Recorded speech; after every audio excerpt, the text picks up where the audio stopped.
Karma is a commonly misunderstood idea. The idea that for everything that we do, we'll have to pay for it in the same way. It's a bit of a misconception. If I punch someone in the face, that doesn't mean that I'm going to get punched in the face. It's true that that person may decide to punch me in the face, but it doesn't necessarily happen that way. If I steal from someone else, it doesn't mean that I'm going to get stolen from.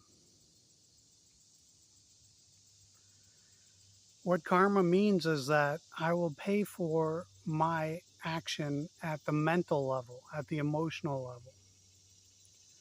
So if I steal, I'll feel guilty. And if I don't feel guilty, I'll be worried about other people stealing from me. There's a movie called Shawshank Redemption. It's a famous movie where there's an inmate named Andy Dufresne, and he gets imprisoned for life or for 25 years or whatever it may be for supposedly killing his wife and her lover. But Andy was framed and he knows that he's innocent. So you can ask how the idea of karma comes into play here. He didn't do anything, but he's sitting in jail. So karma functions in the sense that he was totally at peace with his imprisonment. He knew he was innocent. He was not agitated by the fact that he was in prison. And he was able to be of help to other inmates. And he was able to clearly see that the warden was not behaving properly, was practicing corruption. And he was clearly able to plan out his escape along with getting the warden in trouble, getting the warden fired. He was able to clearly function even though he was in prison. So physically he was in prison, but mentally he was a free man because he knew he didn't do it. He knew he was innocent. He knew that it was just an external circumstance.